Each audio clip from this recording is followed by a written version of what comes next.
नमस्ते। Coin DCX का जो $44 मिलियन का लॉस है, इसका क्या मतलब है, क्या असर है पूरे क्रिप्टो इंफ्रास्ट्रक्चर के लिए, पूरे वर्ल्ड के लिए और भारत के लिए भी?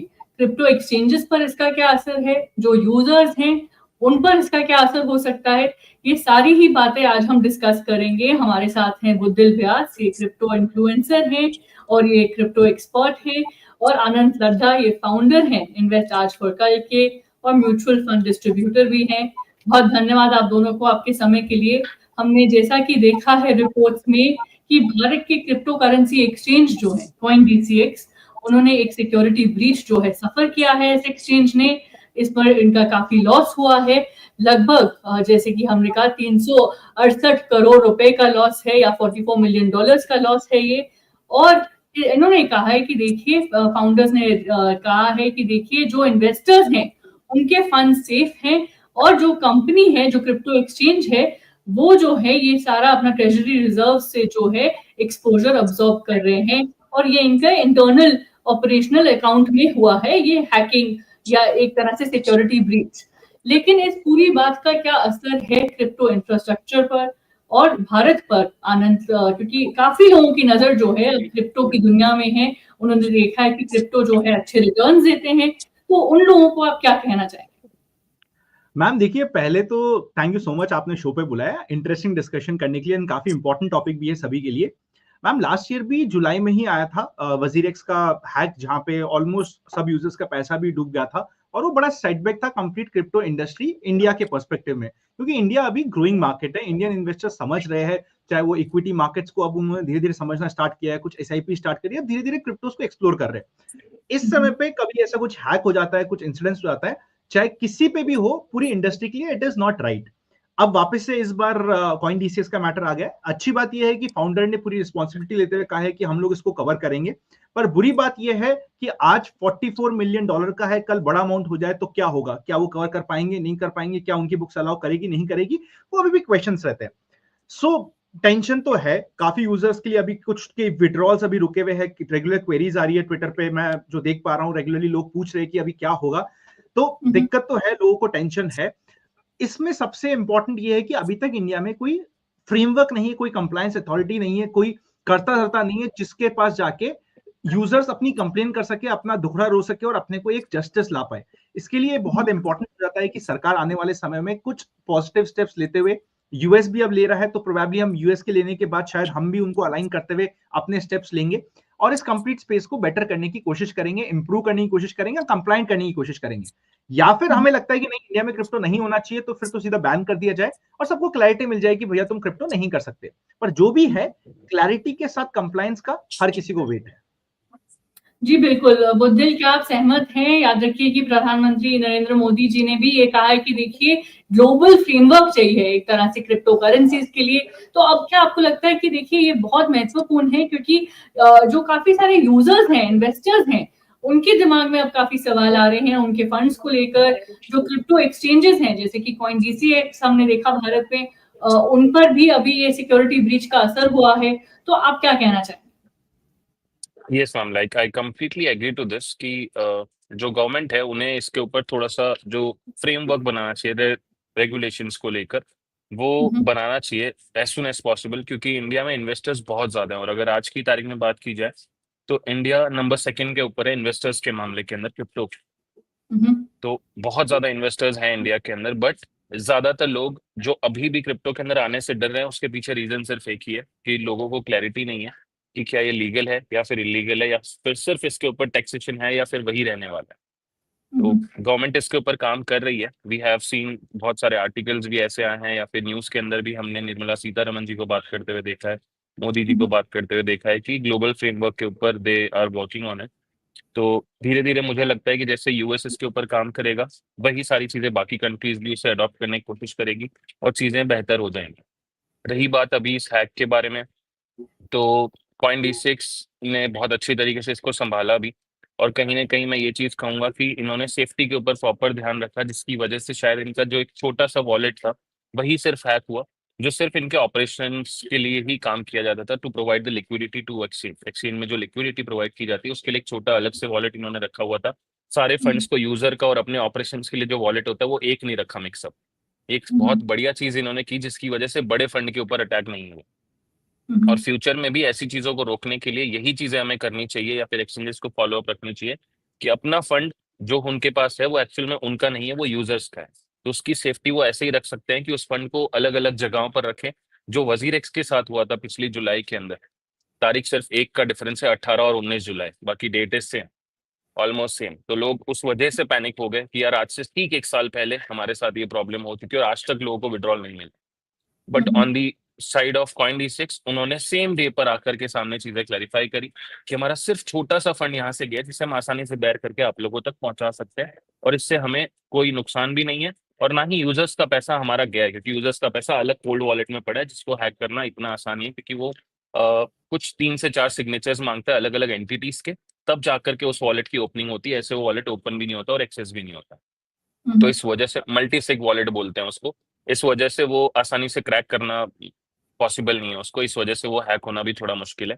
तो आई थिंक CoinD6 उसके ऊपर अच्छा काम करो और बाकी एक्सचेंजेस को भी हम यही राय देंगे कि सेफ्टी बरकरार रखें, क्योंकि पैसा आपका नहीं है, यूजर्स का है। बिल्कुल आनंद, क्या आप सहमत हैं? जैसे कि आप भी कह रहे थे अभी एक तरह का एक क्लैरिटी नहीं है, अभी फ्रेमवर्क जो है वो भी जो है अभी प्रोसेस में है, कहीं ना कहीं हमें एक आर या पार जैसी सिचुएशन चाहिए जैसे कि आप समझा रहे थे। लेकिन तब तक के लिए क्रिप्टो एक्सचेंजेस पर हमें किस चीज पर ध्यान देना चाहिए? जो सारे भारत की क्रिप्टो एक्सचेंजेस हैं और जो यूजर्स हैं, जो आपने देखा है कि एक तरह से क्रिप्टो को लेकर बहुत ज्यादा एक्साइटमेंट हो जाती है, उनको आप क्या कहना चाहें? मैम उनके लिए तो बहुत सिंपल सी ओपिनियन है मैम। जैसे अपने अगर आपके प्रॉपर लाइफ के इंपॉर्टेंट गोल्स है, आपके लिए अर्जेंट भी है, इंपॉर्टेंट भी है, जिनको आप कॉम्प्रोमाइज नहीं कर सकते हो, उनको अभी भी आपको म्यूचुअल फंड्स के थ्रू, मार्केट्स के थ्रू, गोल्ड के थ्रू, एफडीज के थ्रू, डेट फंड्स के through, may be guild funds के थ्रू आपको मैप करना चाहिए। अभी भी जो आपकी लाइफ के इंपॉर्टेंट ऐसे गोल्स है जिनको आप कॉम्प्रोमाइज नहीं कर सकते, जहां पे आप रिस्क नहीं ले सकते, क्योंकि यहाँ पे रिटर्न है तो रिस्क भी है लाइफ में, या स्टॉक मार्केट में या क्रिप्टो मार्केट में, कहीं पे भी ऐसा नहीं होगा कि आपको फ्री के रिटर्न्स मिल रहे हैं। हर एक्स्ट्रा रिटर्न्स के पीछे आपके लिए रिस्क है, तो वो रिस्क को समझिए। सबसे पहले प्रॉपर एसेट एलोकेशन कीजिए। मैं इक्विटी का होने के बावजूद भी सबको कहता हूं, आपका गोल्ड में, सिल्वर में, इवन अगर आप प्रॉपर्टी में इन्वेस्ट करते हैं तो प्रॉपर्टी में प्रॉपर डाइवर्सिफिकेशन करिए अपने पोर्टफोलियो का। फिर अपने लिए डिसाइड कीजिए कि हाँ यार, ये मेरा हाई रिस्क मनी है जो प्रोबेबली मैं लग्जरी पे यूज करना चाह रहा हूँ, या कोई मेरा ड्रीम है जो अभी तो पता है मेरे को हो ही नहीं सकता। फॉर एग्जाम्पल, मेरे को एक BMW कार लेनी है, मेरे को नहीं लेनी है, बट मेरा एक सपना है कि यार किसी दिन एक्स्ट्रा पैसा आ ही गया, कुछ पॉसिबल हुआ तो मैं ऐसा कुछ ले लूंगा, या एक लग्जरी वेकेशन पे चले जाऊंगा। ये मेरा एक्स्ट्रा मनी है जिसपे मैं हाई रिस्क ले सकता हूँ। उसको आप क्रिप्टो में करना स्टार्ट कीजिए। क्रिप्टो में आप ट्रेड कर सकते हैं, क्रिप्टो में आप इन्वेस्ट कर सकते हैं। आप अपना खुद का माइंडसेट समझिए कि क्या आपको ट्रेडिंग समझ आती है, इन्वेस्टमेंट समझ आती है, फिर अपना डिसीजन लीजिए। एक्सचेंज के ऊपर बात ज्यादा करने से बेटर ये है कि देखिए, हम इंडिया में काम कर रहे थे, हम अभी आज के दिन इंडियन एक्सचेंज को लोग ज्यादा प्रेफर कर रहे हैं, क्योंकि इंटरनेशनल एक्सचेंज में P2P ट्रांजेक्शन करना पड़ता है, जो एनी विच वेज इंडिया में टैक्सेशन का इश्यू अभी रिसेंटली केस आया था, जहां पे 97,000 रुपीज की टैक्स की पेनल्टी निकाल दी थी 2,500 रुपए के प्रॉफिट पे। तो P2P ट्रांजेक्शन और उस गफले में मुझे लगता है कि यूजर्स को बचते हुए इंडियन एक्सचेंज में ही पैसा रखना है। मोर देन कौन सी एक्सचेंज में रखना है, आप अपना एसेट एलोकेशन करिए सही। अगर एसेट एलोकेशन सही है तो आपको पता है कि आप कितना रिस्की फंड है जिस पे रिस्क ले रहे हो, एंड फिर उस रिस्क को कैसे ऑप्टिमाइज कर सकते हो, फिर हमें उस पर बात करनी पड़ेगी। जी बिल्कुल, तो आप एक तरह से व्यूअर्स को जो है एसेट एलोकेशन पर भी एडवाइस दे रहे हैं। लेकिन बुद्धिल, आप इस पूरे ही क्रिप्टो इंफ्रास्ट्रक्चर और इकोसिस्टम को बहुत अच्छे से समझते हैं, तो आप आखिर में जो है एक्सचेंजेस को अभी के लिए क्या एडवाइस देना चाहेंगे? जो यूजर्स हैं, जो मैंने कहा एक तरह से बहुत ही जल्दी क्रिप्टो को लेकर कहीं ना कहीं एक्साइटमेंट आ जाती है पूरे ही इकोसिस्टम में, उनको आप क्या एडवाइस देना चाहेंगे अभी के लिए? क्योंकि जैसे कि हम बात कर रहे थे अभी CoinDCX का एग्जाम्पल, जैसे कि आप लोगों ने कहा कि अभी उन्होंने एकदम इमीडिएट एक्शन लिया है, सब कुछ शेयर किया है। लेकिन अगर आगे से, जैसे आनंद शुरू में कह रहे थे, अगर ये अमाउंट ज्यादा हो जाए, सेफ्टी मेजर्स ना हो पाए, तो क्या आपकी एडवाइस है कि क्या करना चाहिए यूजर्स को भी और क्रिप्टो एक्सचेंजेस को भी, जब तक हमारे पास क्लैरिटी नहीं है फ्रेमवर्क को लेकर? तो इसके अंदर यूजर्स को हम हमेशा से ये चीज समझाते हैं कि आपको, जैसे अनंत भाई ने बताया, डाइवर्सिफिकेशन, तो वो डाइवर्सिफिकेशन आपकी लाइफ का उन्होंने बताया, लेकिन क्रिप्टो में भी आप डाइवर्सिफाई करो चीजों को, कि जो आपका फंड है टोटल, मान लेते हैं कि आपका जो रिस्की फंड है वो आपने क्रिप्टो में डाला हुआ है। अब उस रिस्की का भी तो कुछ मेजर पार्ट होगा जिसको आप थोड़ा सेफ रखना चाहोगे। उस फंड को आप सही जगह पर रखो जहां पर उसकी कस्टडी, उस पर्टिकुलर पैसे की कस्टडी किसी थर्ड पार्टी के पास ना हो, जिससे कि आपके लिए भी चीजें आसान रहे और अगर कोई ना कोई एक्सचेंज हैक भी होता है तो आपको परेशानी ना हो। तो इसलिए हम लोग बताते हैं कि not your keys not your crypto वाली जो लाइन है वो इसीलिए काम आती है कि अगर आपकी जो हार्डवेयर वॉलेट या फिर सॉफ्टवेयर वॉलेट की की आपके पास है, तब तक आपका पैसा कोई नहीं लेकर जा सकता। उसे आप कहीं पर भी किसी भी एक्सचेंज जो डिसेंट्रलाइज एक्सचेंज होता है उसके अंदर लॉग इन करके वापस से उस पैसे को रिकवर कर सकते हैं, अगर आप कहीं ना कहीं उस पर्टिकुलर वॉलेट को खो देते हैं तो ये होता है डिसेंट्रलाइज वॉलेट का बेनिफिट। तो उस डिसेंट्रलाइज वॉलेट के अंदर आप अपना बड़ा मेजर पैसा रखें और ट्रेडिंग के लिए जो पैसा आपको रखना है वो आप अपने एक्सचेंजेस के अंदर रखें, जिससे कि आपको क्या है कि ट्रांजेक्शन्स करने में भी आसानी होगी। एंड वहीं पर जो अभी CoinDesk के साथ हुआ, एक ही दिन के अंदर करीब करीब 31,000 कुछ 500 के आसपास लोगों ने विड्रॉल्स लगाए, 31,500 विड्रॉल्स लगे एक ही दिन के अंदर।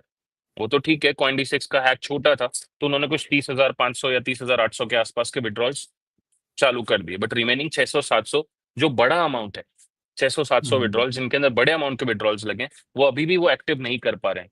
अब इसके पीछे रीजन लोग एक्सचेंज को भी बोल रहे हैं कि एक्सचेंज रीजन है इसके पीछे, लेकिन वहीं पर लोग ये समझने की नहीं कोशिश कर रहे हैं कि वो है तो वो भी एक टेक्निकल एप्लीकेशन।